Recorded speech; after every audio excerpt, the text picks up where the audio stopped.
नमस्कार, मैं रवीश कुमार। इंडिया गठबंधन समझ गया है कि उसकी लड़ाई केवल मोदी से नहीं, गोदी मीडिया से भी है। क्या यह केवल संयोग था कि ज्यादातर नेताओं ने प्रेस के सामने एक आजाद प्रेस का वादा किया है? जाहिर सी बात है, संयोग नहीं है। मुंबई की बैठक के बाद इंडिया के कई नेताओं ने ऐलान किया कि इंडिया मीडिया को भी आजादी देगा, आजाद करेगा। मुंबई की बैठक के बाद गोदी मीडिया को लेकर बहुत कुछ कहा गया है। मल्लिकार्जुन खड़गे, नीतीश कुमार, लालू यादव, राहुल गांधी और अरविंद केजरीवाल सभी ने भारत के मीडिया की दयनीय हालत का जिक्र किया और कहा कि अब उसकी गुलामी का दौर खत्म होने जा रहा है। इन नेताओं की बातों से यही लगा कि उन्हें पता चल गया है कि 2024 के चुनाव में मोदी से पहले बड़ी चुनौती मीडिया है। अब सवाल उठता है कि क्या इंडिया अपनी रैलियों में जनता के बीच यह बात उठाने जा रहा है कि भारत का मीडिया गुलाम हो चुका है, उसे आजादी चाहिए। Of course, I don't want to comment much about the press, but I think Lalu ji said it best. You're also in some ways restricted and chained, and India Alliance is working to free you from your chains. Thank you. अब आप समझ लीजिए कि जितनी पार्टियां एकजुट होकर के काम कर रही हैं, तो आप अच्छी तरह जान लीजिए कि अब इसी का नतीजा होगा कि अभी जो केंद्र में हैं, अब वो हारेंगे, अब वो जाएंगे, ये पक्का जान लीजिए। और अभी आपको बताया गया कि कैसे मीडिया पर ही कब्जा कर लिया है। कोई भी दूसरे की बात कम छपता है और ज्यादातर उन्हीं की बात छपते रहती है। कितना काम पहले हुआ है, अलग अलग राज्यों ने कितना काम किया है, दूसरे पार्टियों ने, उसका कम छपता है। ये कम करते हैं और ज्यादा छपता रहता है। तभी तो आप लोगों पर कब्जा न है जी, तब तो उपाय है। और जब एक बार उनसे मुक्ति मिलेगी तो आप सब प्रेस वाले आजाद होइएगा और जो आपको उचित लगेगा वही लिखिएगा और वही बोलिएगा। ये बहुत जरूरी है। अगर प्रेस के लोग कुछ लिखते हैं, कहीं क्या काम हो रहा है, क्या ठीक नहीं हो रहा है, वो जब लिखते हैं तो उसका असर जनता पर कितना पड़ता है। और आजकल देख रहे हैं कोई काम नहीं कर रहे हैं, खाली उनका बड़ाई हो रहा है। इंडिया का मैनिफेस्टो अभी नहीं आया है, कमेटी बनी है, मगर मीडिया को लेकर मैनिफेस्टो लगभग आ ही गया है। गोदी मीडिया भारत की सबसे बड़ी राजनीतिक समस्या है। देखना होगा कि इंडिया प्रेस की आजादी को लेकर किस तरह के वादे करता है। यह आजादी कैसे सुनिश्चित की जाएगी, मालिकों की जो कमर झुक गई है उसे सीधी कैसे की जाएगी। 2014 के बाद से भारत भले चांद पर पहुंच गया, मगर यहां का मीडिया गटर में पहुंच गया। मुंबई से इंडिया गठबंधन ने साफ कर दिया है कि मीडिया भी उसके लिए एक मुद्दा होने जा रहा है। मीडिया उनके साथ है, वो एक उनके दिमाग में है। प्रेस मीडिया हो, टीवी हो, ये सारी चीज़ें मेरे पास है, ये उनका कहना है। और हमको कभी कभी ऐसा दिखता भी है, माफ़ करो क्योंकि मैं ऐसा बोल रहा हूँ समझ के, आप गुस्से में आके हमारे खिलाफ मत लिखो। तो जो कुछ है वस्तु स्थिति, आपको भी मुंह को ताला लगाया, हाथ बंद दिए आपके भी लिखने के, ये सारी चीजें कर रहे हैं और आहिस्ता आहिस्ता डिक्टेटर के तरफ वो जा रहे हैं। तो हम इसके खिलाफ लड़ने के लिए, उनके विचारधारा के खिलाफ लड़ने के लिए, उनके जो कुछ भी एक करप्शन, बड़े करप्शन, उनके जो इंस्टीट्यूशनल करप्शन होते हैं, ऐसा छोटा मोटा करप्शन वो नहीं करते, लोगों को नहीं दिखना वो पूरा। लेकिन सीएजी रिपोर्ट में दिखाया है कितने करोड़ घपले हो गए हैं। तो उनका करप्शन इनविजिबल है और वो हमेशा अपनी बात ये कहते हैं कि मैं किसी को न खाऊंगा न किसी को खाने दूंगा। लेकिन खाने तो सबको दे रहे हैं, अपने को जो चाहते हैं उनको तो दे रहे हैं, लेकिन लोगों को भूखे मार रहे हैं, लोगों को कुछ नहीं दे रहे। तो इसके लिए हम आवाज उठाए। इंडिया ने आज 5 प्रकार की कमेटियों का ऐलान किया है। मीडिया पर भी एक वर्किंग ग्रुप बना है जिसमें 19 सदस्य हैं। इसमें कांग्रेस की तरफ से केवल जयराम रमेश हैं, राजद से मनोज झा, आम आदमी पार्टी से राघव चड्ढा हैं, जनता दल यूनाइटेड से राजीव रंजन। सोशल मीडिया के लिए भी वर्किंग ग्रुप बना है। भारत का गोदी मीडिया इंडिया के इस संदेश को स्वीकार नहीं कर पाएगा। वो स्वीकार करने की हालत में भी नहीं है। वो गुलाम हो चुका है, गटर में है। उसे क्या पता आजादी कैसी होती है। गोदी मीडिया का एक ही काम है, प्रधानमंत्री के उम्मीदवार के नाम पर इंडिया की हर बैठक को पहले से खारिज करना, मोदी के सामने कौन के सवाल से इंडिया को जीरो बताना। यह भी सही है कि केवल एकजुट हो जाने से चुनौतियां कम नहीं हो जाती हैं, जीत का रास्ता नहीं बन जाता है। मगर इंडिया ने बार बार साफ किया कि एकजुटता उनकी पहली चुनौती थी, रही है। इस चुनौती को अब पार कर लिया गया है। इंडिया का नेता कौन है, इस सवाल का जवाब इंडिया आपसी तालमेल के प्रदर्शन से देने लग गया है। हार जीत का फैसला अभी नहीं हुआ है, मगर इंडिया के सभी दलों के बीच एक पहचान बनती हुई देखी जा सकती है। कोई अपनी अपनी पहचान के लिए होड़ नहीं कर रहा है। सब अपने गठबंधन इंडिया को आगे कर रहे हैं। पटना के बाद, बल्कि पटना से कहीं बेहतर इंडिया ने मुंबई में गठबंधन के प्रति वफादारी और प्रतिबद्धता का प्रदर्शन किया है। यहां तक कि इनके बीच संदेह से देखे जा रहे शरद पवार को लेकर भी किसी ने तंज नहीं किया, उनका मजाक नहीं उड़ाया, बल्कि सबने उनके प्रति सम्मान जाहिर किया, उन्हें स्वीकार किया। यह एक बहुत बड़ा राजनीतिक संदेश रहा कि इंडिया को तोड़ने की कोशिश तो होगी, ईडी घर तो नहीं बैठेगी, कभी दल को तो कभी नेता को तोड़ने की कोशिश होगी, मगर इससे इंडिया के बीच संदेह और घबराहट पैदा नहीं होगी। तमाम संदेहों के बाद भी शरद पवार की मौजूदगी इंडिया के इस आत्मविश्वास का प्रदर्शन करती है कि वो ईडी के हमले को डील कर लेगी, सामना कर लेगी। बैठक की आने वाली सभी तस्वीरें बता रही हैं कि कांग्रेस ने सबसे बड़ा बने रहने का दावा छोड़ दिया है। इसका सबसे बड़ा प्रमाण है कि जितनी भी कमेटियां बनाई गई हैं, उसमें कांग्रेस की तरफ से एक ही सदस्य रखा गया है। 5 कमेटियां बनी हैं, सभी में हर दल की उपस्थिति बराबर है, कोई किसी पर भारी नहीं है।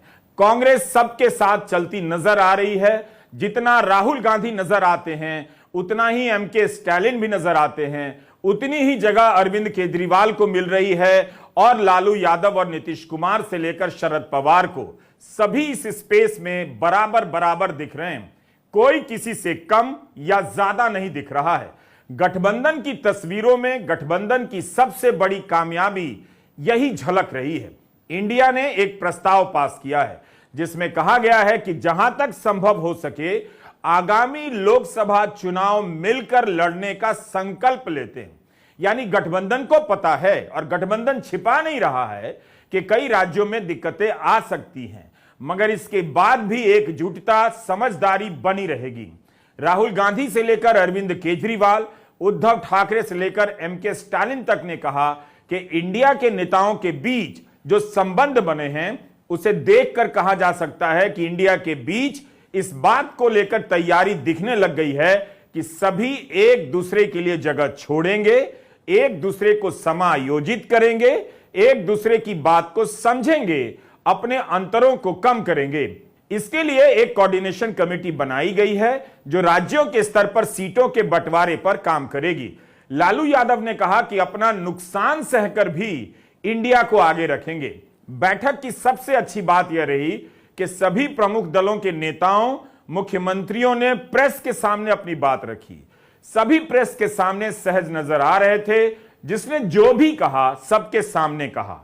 आप उनकी बातों में झांक कर देख सकते हैं कि इनके बीच कितनी तालमेल है और समझदारी कितनी नकली है या असली है। 3 बड़े नेताओं के बयान में आपको दिख जाएगा कि सबकी बात एक ही लाइन पर है।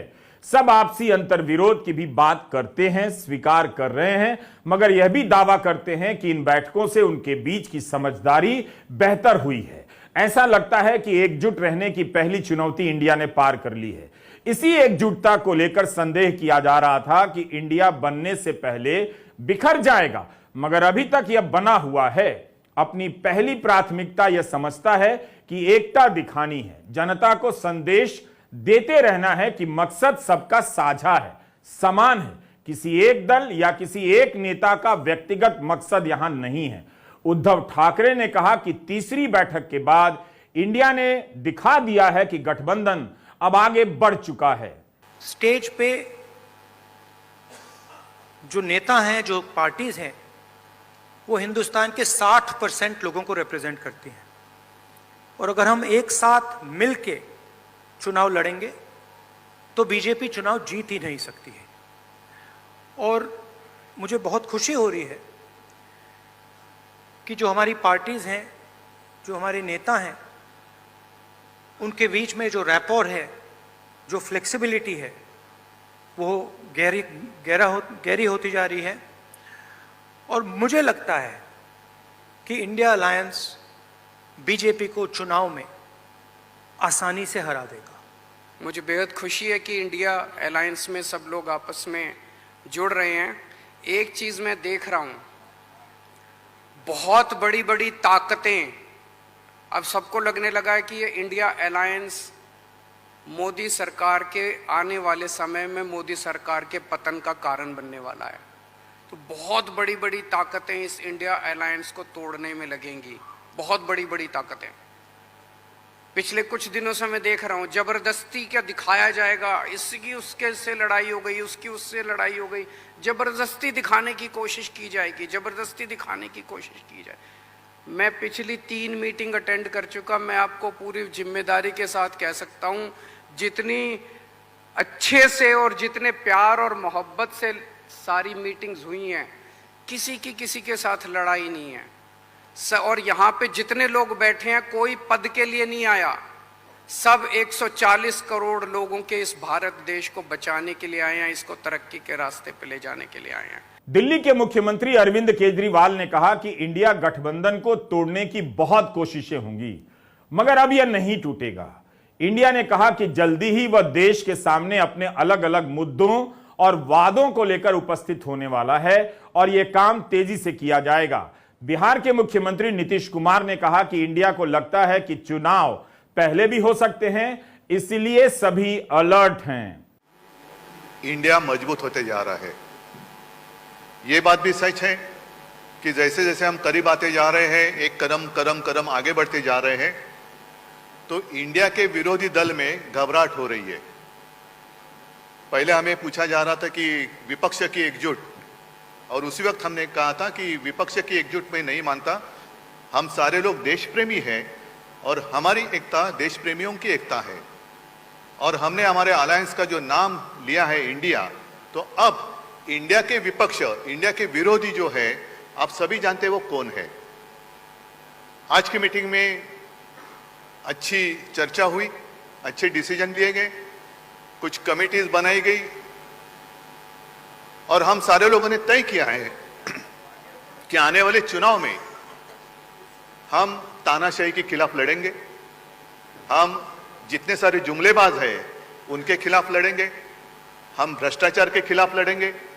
और एक बात मैं जरूर बताना चाहता हूं कि हम मित्र परिवारवाद के खिलाफ भी जरूर लड़ेंगे। और वो इसलिए कि मैंने बंगलोर में कहा था कि भारत मेरा परिवार है, हम सब भारतीय हैं, तो सारा भारत मेरा परिवार है। परिवारवाद की अगर बात करें तो भारत परिवार छोड़कर इलेक्शन चुनाव के दरमियान एक नारा होता है, मैंने भी सुना था उस वक्त, सबका साथ सबका विकास। चुनाव जीतने के बाद जिन लोगों ने साथ दिया, सबको लात और अपने मित्रों का विकास, ये मित्र परिवारवाद अब हम चलने नहीं देंगे।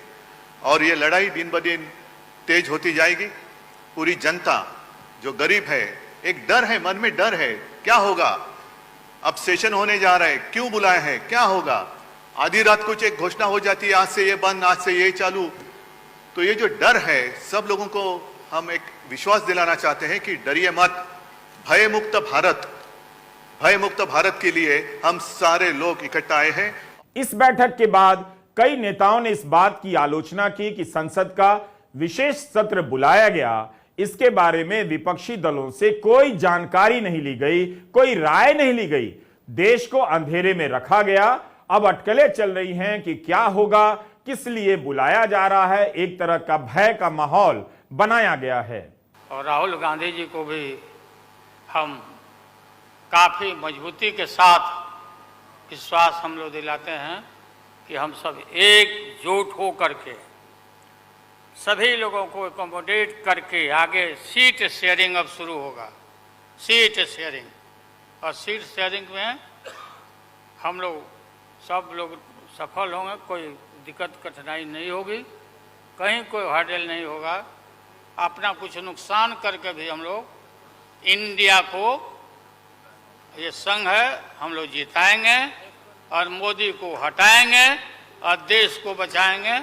देश के इतिहास को ही बदलना चाहते हैं तो हम लोग सब मिलकर के देश के इतिहास को नहीं बदलने देंगे, और सब मिलकर के जो अपना देश है वो पूरा मजबूती के साथ होगा और समाज के हर तबके का उत्थान होगा और किसी की उपेक्षा नहीं होगी। तो इसीलिए सब मिल करके, और जानते भी न हैं, बहुत कोशिश चलते रहते हैं हिंदू मुस्लिम कुछ इधर उधर हो जाए, लेकिन सबको एकजुट होकर के न है जी, देश तो सबका है ना, तो सब एकजुट होकर के, तो सब मिल करके और सारा अच्छा काम कर रहे हैं, तो सबको लेकर के आगे बढ़ाना है।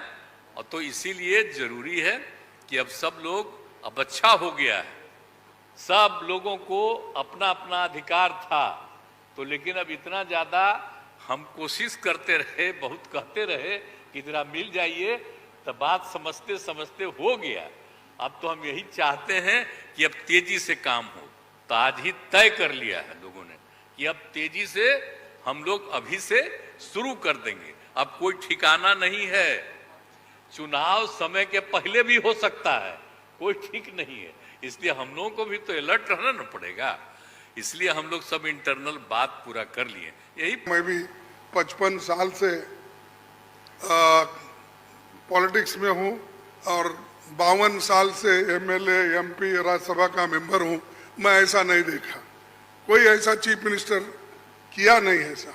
लेकिन आज मोदी सडनली और एक बात की कि बिजनेस एडवाइजरी कमेटी को नहीं पूछे, अपोजिशन लीडर को भी नहीं बुलाए, किसी को बुलाए बगैर वो पार्लियामेंट का डेट देकर स्पेशल सेशन बुला रहे हैं। अरे स्पेशल सेशन, मणिपुर जल रहा था तो आपने नहीं बुलाया, कोविड के वक्त नहीं बुलाया, जब आप चाइना अपनी जमीन हड़प कर ले रही है, कब्जा कर ली है, उसके लिए नहीं बुलाया। लोग तंग और तबाह, इसमें ये हमारा नोटबंदी के वक्त परेशान थे, माइग्रेंट वर्कर परेशान, उस वक्त नहीं बुलाया। जब जब मुल्क अपने मुश्किल में रहता उस वक्त उन्होंने कभी नहीं बुलाया। अब क्यों बुलाया मुझे मालूम नहीं, आज का एजेंडा क्या है उनका मालूम नहीं। तो ये देश चलाने की रीत नहीं है, ये आहिस्ता आहिस्ता डिक्टेटरशिप की तरफ जा रहे हैं। कई नेताओं के भाषणों में एक बात अब प्रमुखता से नजर आने लगी है, तानाशाही। विपक्ष के नेता अब खुलकर मोदी सरकार के लिए डिक्टेटरशिप और तानाशाही का इस्तेमाल करने लगे हैं। इस शब्द का अभी तक बच के बचा के इस्तेमाल हो रहा था, अब साफ साफ होने लगा है। इंडिया का नारा है, जुड़ेगा भारत, जीतेगा इंडिया।